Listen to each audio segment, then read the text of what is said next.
Using your smart speaker for this, Okay, I've added cheese to your shopping list. yeah, that's pretty smart. But shopping online with SuperValue? That's even smarter. Have the best produce hand-picked and delivered straight to your door. Download the SuperValue app now or shop online at supervalue.ie.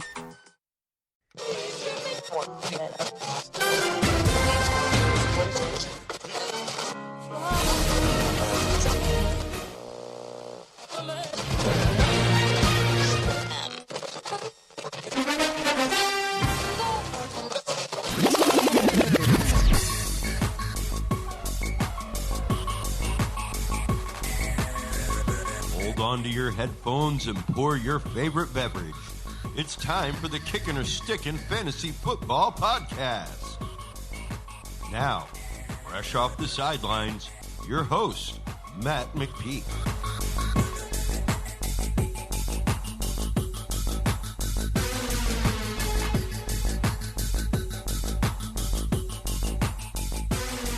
Fantasy freaks and geeks, what is up? Welcome to the Week 3 preview episode of the Kickin or Stickin Fantasy Football Podcast. I am the host, Matt McPeak. Thank you very much for joining me here. Hopefully you were able to tune into the Thursday night preview episode that I dropped a couple hours ago. I'm recording this at 6:15 on Thursday night.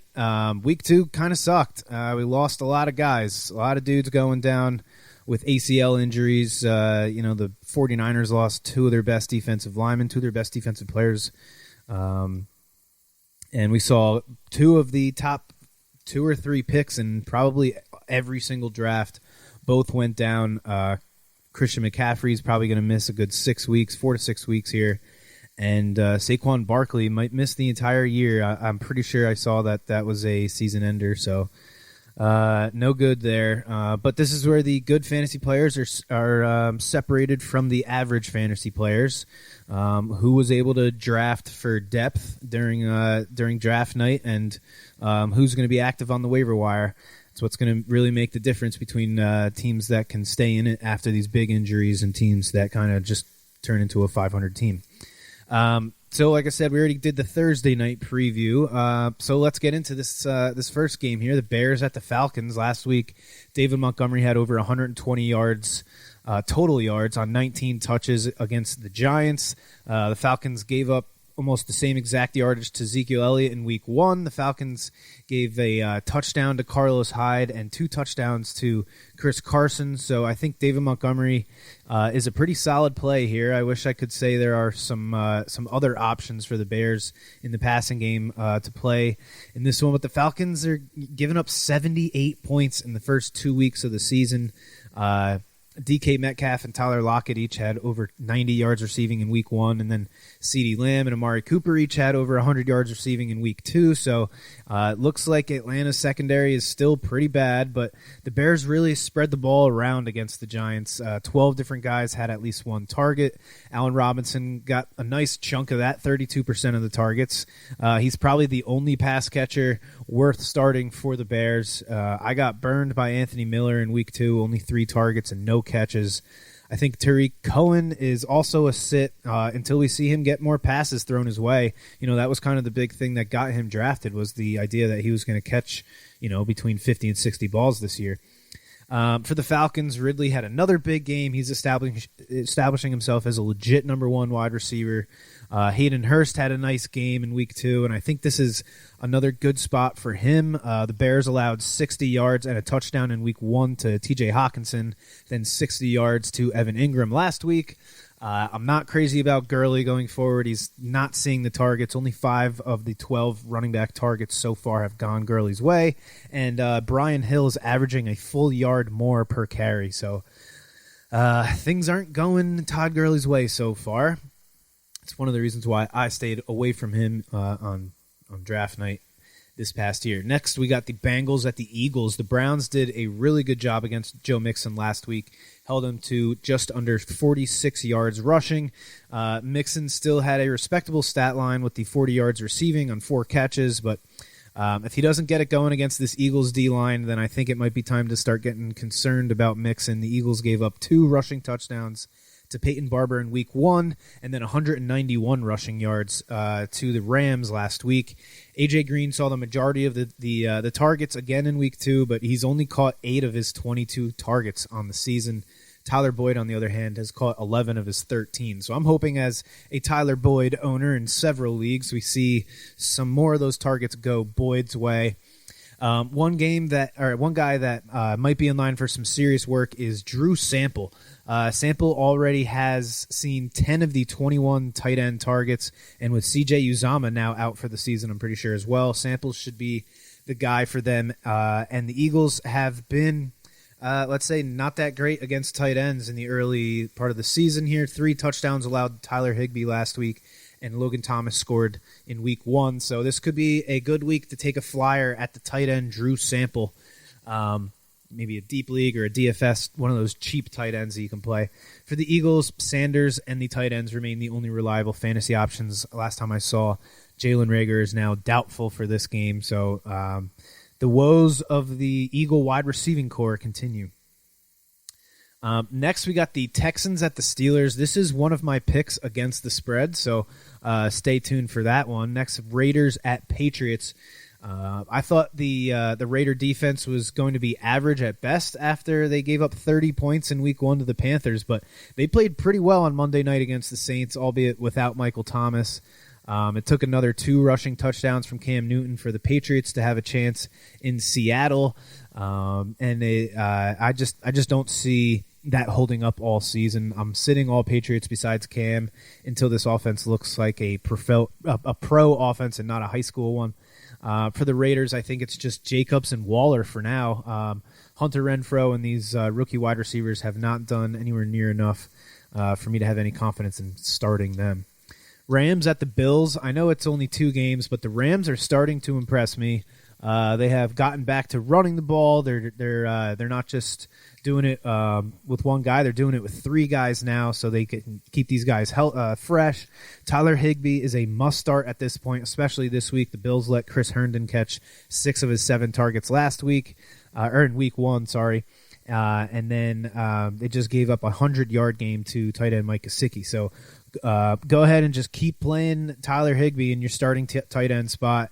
With Cam Akers dealing with an injury, I think Darrell Henderson has earned flex consideration. Obviously, Diggs, Cooper Kupp, Robert Woods are all starts here. The question to me, which is pretty much every week, is for the Bills, what do we do with frickin' John Brown? He's got 2 touchdowns in 2 games so far this season, so I guess keep rolling him out there if you've been counting on him. He is definitely benefiting from Stephon Diggs being out there. And Josh Allen is showing us to be a stud. Might be the second best quarterback from that 2018 draft class as of right now. Next, we got the 49ers at the Giants. I don't know what to make of this game. So many question marks with all the injuries. We lost Barkley. Mostert is looking doubtful for week 2. And the 49ers also lost T.J. Watt and Solomon Thomas. So that D-line, which was one of the best in football last year, is now going to get seriously tested. But I don't know how much they're really going to get tested in week 3 with the Giants' subpar offensive line. And the touches are getting split between Dion Lewis and Wayne Gallman. The Giants also had Sterling Shepard leave a game early, and I'm pretty sure I saw he's got turf toe, so he's going to be on IR. I think the only guys you can confidently play from the Giants are Evan Ingram and Golden Tate, and not because I like them, but just simply because there's really nobody else for this offense to get the ball to. For the 49ers, probably the most injured team so far this season. They're without their starting running back, tight end, quarterback, and number 1 wide receiver, all most likely missing week 3. But I have to say their backup quarterback, Nick Mullins, is no slouch. I remember a couple of years ago, I was like a Monday night game. He came in and he played really well. Against the bad Giants secondary, I would not be surprised if Mullins came out and had a decent game. So pretty disappointed. I had a Brandon Ayuk over 3.5 receptions prop last week, which did not hit, but I will be looking at the Kendrick Bourne and Jordan Reed props for week 3. The Giants were not very good against tight ends last year, and if there's one coach that knows how to get the ball to a very athletic tight end, it's Kyle Shanahan. So interesting game there. The Titans and the Vikings, this one is the second game I got against the spread, so we will get to that game in a bit. Next is the Washington football team and the Cleveland Browns. Antonio Gibson surprisingly led the team in carries last week, but only saw 2 targets. The Browns' rushing defense has done a pretty good job so far. They kept the Ravens running backs to 3.2 yards per carry, which is not easy with Lamar Jackson running that zone read back there. And then the Browns, they kept Joe Mixon to under 3 yards per carry on Thursday night last week. So if we see Gibson get more targets, I'd be willing to play him this week, but I would sit him until we see that workload go to him. He needs to be active in the passing game. I really don't see him being, a 15 to 16 carry guy. The Browns defense has already allowed 9 passing plays of over 15 yards, so I do like Terry McLaurin. But that's about it as far as the Washington football team goes. Washington has allowed the combo of DeAndre Hopkins and Larry Fitzgerald to catch 15 of their 16 targets last week. So both Browns wide receivers are good plays this week, and I think both Browns running backs have made themselves must-starts. Chubb is a number 1 running back, maybe number 2, and Hunt is definitely a number 2, if not a top-tier flex. Austin Hooper has only caught 4 catches on 6 targets so far this year for 37 yards. But I'm not giving up on him yet. I'm sitting him this week, but I'm waiting another week or 2 before I cut him. Dan Arnold did pretty much nothing last week against the Washington defense, but in week 1, Dallas Goedert had a huge game, over 100 yards on 8 catches, and Ertz scored in that game. So maybe this is the week that Austin Hooper gets back on track. For the Panthers and the Chargers, this is one of my over-under plays for the week, so we'll get to this game. But quickly, one guy from this game that you need to get into your DFS lineup if you're playing FanDuel or DraftKings Daily Fantasy this week, Austin Eckler. He's the 10th most expensive running back, which I think is crazy value for him. In this matchup, I think of all the top-tier running backs, I think he has one of the best matchups, and he has by far the best value. The Panthers were horrible against the run last year, and so far this year, they've been abused by Josh Jacobs and Leonard Fournette, and Ronald Jones scored as well. So get Austin Eckler into your lineups. Jets and Colts. The Jets look terrible again this year. The Colts were coming off of a big bounce-back game against the Vikings. Jonathan Taylor had 100 yards rushing with a touchdown. A couple standout guys from the Colts. Mo Alley Cox had over 100 yards receiving. The Jets just gave up 2 touchdowns to Jordan Reed coming in off the street, so not a bad matchup for him. And the rookie Michael Pittman he led the Colts in wide receiver targets and receiving yards with the third-year guy Paris Campbell getting hurt, which that one kind of sucks too. Pittman also tied for the most targets on the team, so Pittman's role could be quickly increasing, and T.Y. Hilton has been kind of quiet in 2020, but the Jets have allowed receptions of 20 yards or more so far. It's 4 different receivers, so I think T.Y. could get himself one of those big bombs this week. The Jets have no one. Le'Veon Bell is out. Crowder is looking doubtful. Chris Herndon blew his chance last week. He had a great opportunity to show everybody that he can be relied on when the rest of the team is down, and he did nothing for us. The betting side of me is screaming, bet the Jets under team total. Yesterday I saw it was at 17.5. Now it's down to 16, so you might have missed the boat on that, but like I said last week, every time I bet either for or against the Jets, I get screwed, so I probably won't be betting this, and of course, they'll probably finish with freaking 10 points. The Cowboys at the Seahawks, that game is my other over-under play. We'll get to that in a minute. The Lions-Cardinals, this is the last game of my 3-legger against the spread, so we'll also get to that in a minute. Buccaneers at Broncos. It seems like Leonard Fournette kind of took the number 1 back spot from the Bucs last week with his 100-yard game against the Panthers. The Broncos gave up over 100 yards rushing to Derrick Henry in week 1 and then again to James Conner in week 2 on only 16 carries for Conner. So it looks like a pretty good matchup for the Bucs running backs. I'm going to guess that we see a more even split of carries between Fournette and Ronald Jones on the road in Denver. It's never easy for those road running backs up in Denver and Mile High. Jones did have a touchdown last week, so maybe we can get away with playing both of them. Scotty Miller was a huge disappointment last week. Only 2 catches on 3 targets in the absence of Chris Godwin. Hopefully Godwin is good to go this week, so we don't have to worry about whether or not to play Scotty Miller. I'm sure he will make some plays this year, but I'm not going to trust him again this week. I don't have to tell you to start Mike Evans, I hope, but him and Brady look like they are getting something brewing together there. They connected on 2 deep balls in the first quarter last week.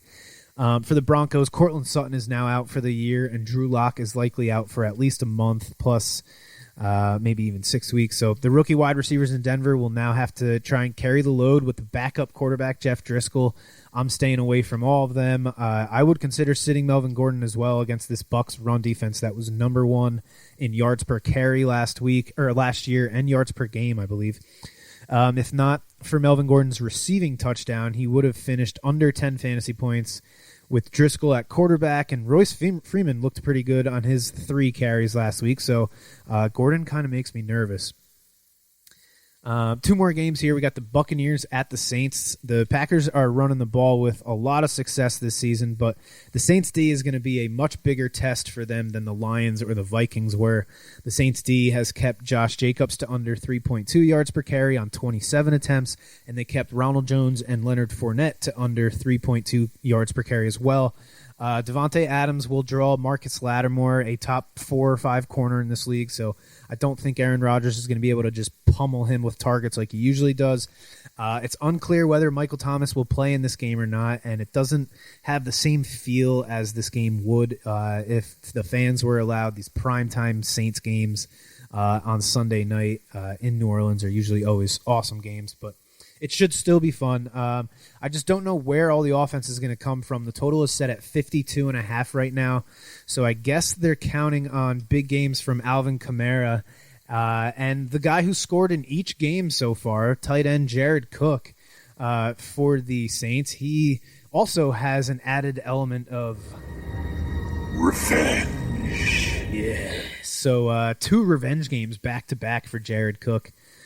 He spent 1 year with the Packers before he went to the Raiders. But if Thomas does not go in week 3, I would look to Traquan Smith's receiving yard props. He went over by like 30 yards last week. I think he had 80-something receiving yards.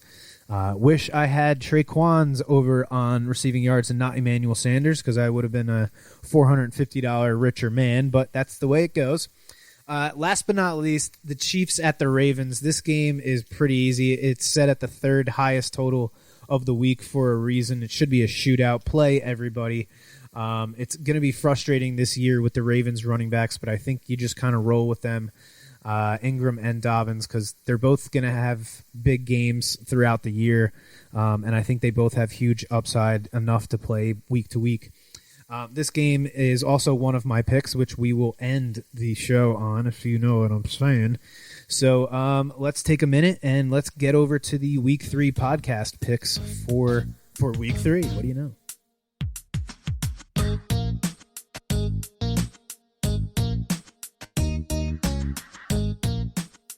All right, the Week 3 podcast picks. So I went 6-3 in Week 2. Same as I did in Week 1. I'm now 12-6 on the year. My 3-legger against the spread hit for a nice little 7-1 payout. That was the Packers minus 6.5 hosting the Lions, the Rams minus 1.5 as road favorites in Philly, and the Ravens minus 7 at the Texans. I missed on both my over and my under. I had the Giants-Bears going over 42.5, missed by 12 points. The Saquon Barkley injury definitely hurt the odds of that over hitting, but the Bears only put up 3 points after a first quarter fumble by Daniel Jones in New York territory.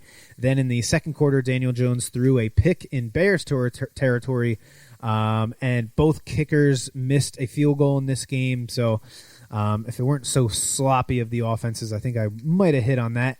My under on Cleveland-Cincinnati Thursday night was dead before the fourth quarter even started.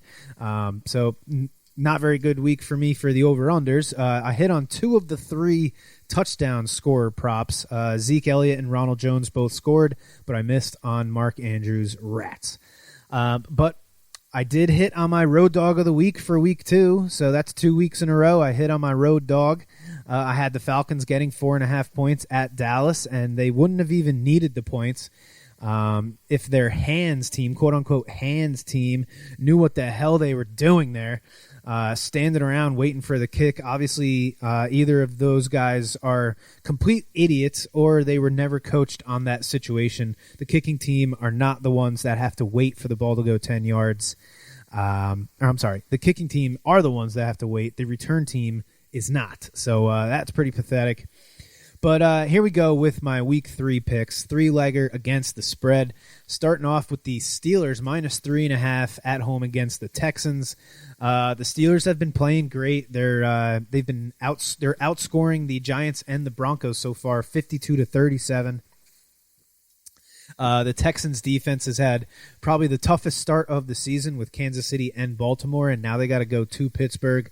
I think the Texans offense is still figuring out life without DeAndre Hopkins. I don't expect the running backs to do much at all in this game, so give me the Steelers minus 3.5 points.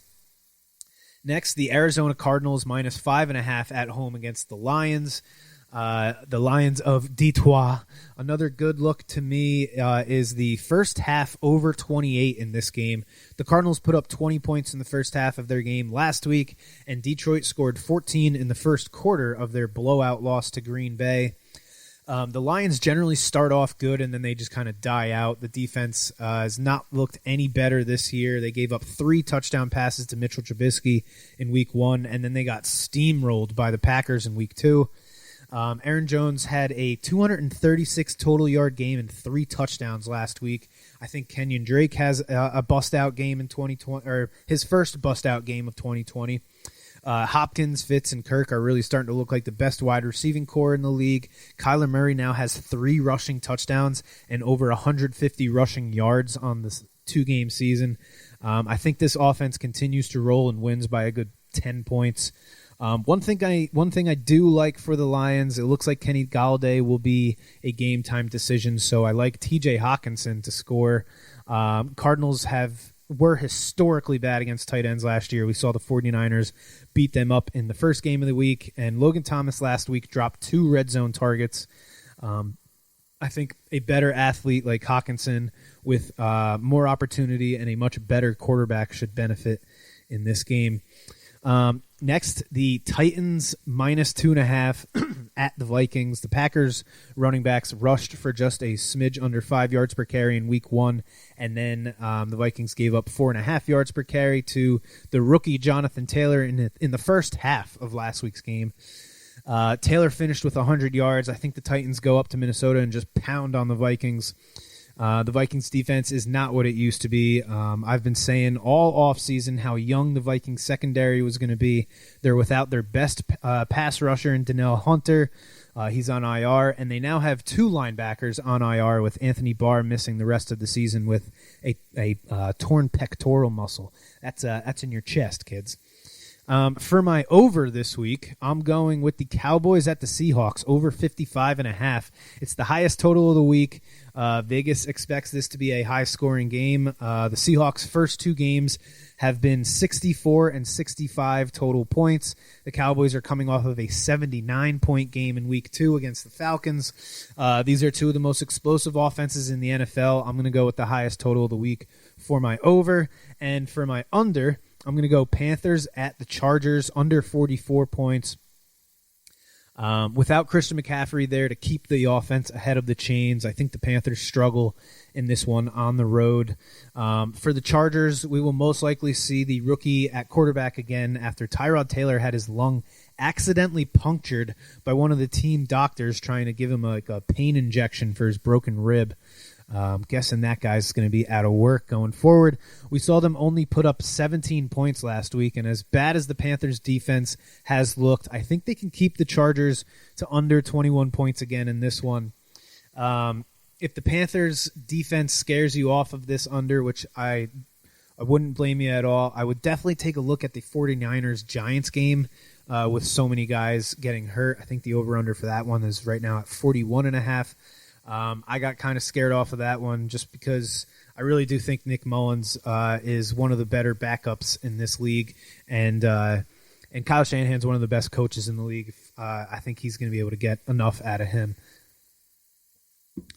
Next is my three-legger touchdown scorer parlay. So I got Mike Gesicki going in this Thursday night game. Jacksonville gave up over 5 catches and 69 yards to the tight end combo of Jack Doyle and Mo Alley Cox in week 1. And then they gave up 2 touchdowns to Jonnu Smith in week 2. Gesicki caught 8 of his 11 targets for 130 yards and a touchdown last week. Devontae Parker is still not 100%, so I think Gesicki is a huge part of the Dolphins' game plan here in week 3. My next guy, I kind of mentioned him earlier, Austin Eckler. Eckler's got 40 touches so far this season without a touchdown. He had a touchdown on 1 out of every 44 touches last year, so I think if his efficiency stays the same, and it looks like it is, I think he can get into the end zone this week. And last but not least, DK Metcalf. This dude, he put the whole league on notice last week. I've said it a million times. Russell Wilson wants to throw the ball more this year. He said it this offseason. And after seeing what this combo of Russ and DK did to the best cornerback in the league last week against Stephon Gilmore, I'm going to pretty much just keep one of these 3 spots just reserved for DK. He only had 6 targets, but he caught 4 balls for 92 yards and a touchdown. That touchdown was apparently the first touchdown Gilmore has given up in man coverage in over a year. But DK was physical, and they got after it, and I think DK is going to be a monster in this league with some of the best coaching in the league and one of the best quarterbacks in the league. If at any point this season he has a game or 2, or God forbid even 3 bad games in a row, I would reach out to the DK Metcalf owner, and I would try and buy low immediately because I really think he is the real deal. Let's take a minute here, and we will come back with the Road Dog of the Week. Oh, you didn't know? Your ass better call somebody!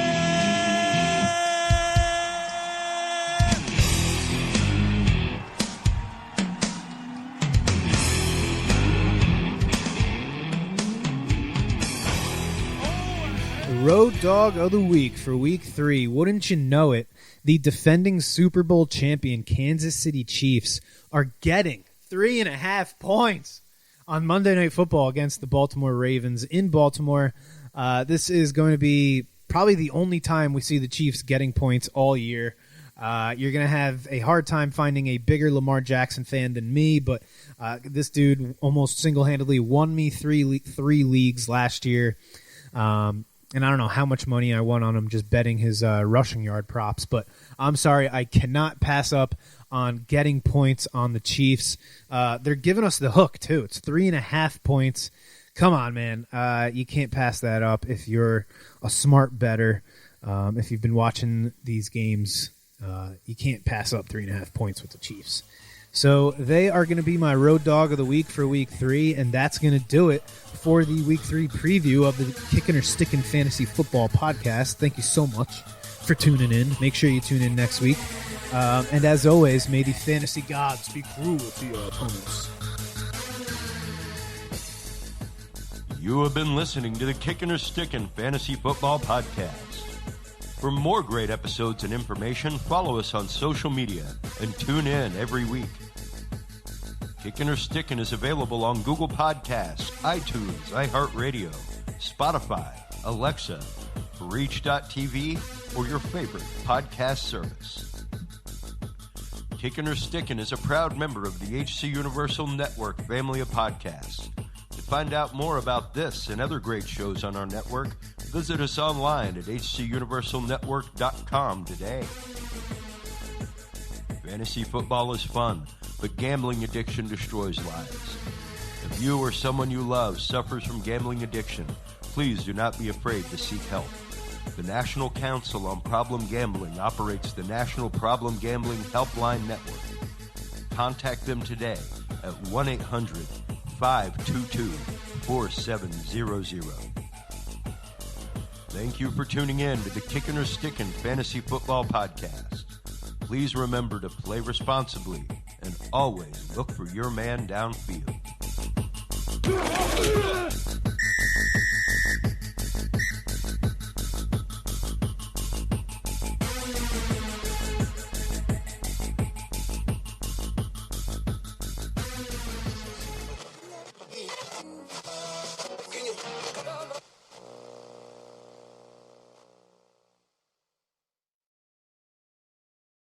Sometimes change is simply different. But it's progress that drives us forward. Introducing the all-new Audi A3. Now with enhanced connectivity and driver assist systems in a modern, expressive design. This is vision, not revision. Drive progress in the all-new Audi A3. Audi. Vorsprung durch Technik. Using your smart speaker for this? Okay, I've added cheese to your shopping list. Yeah, that's pretty smart. But shopping online with SuperValue? That's even smarter. Have the best produce hand-picked and delivered straight to your door. Download the SuperValue app now or shop online at supervalue.ie.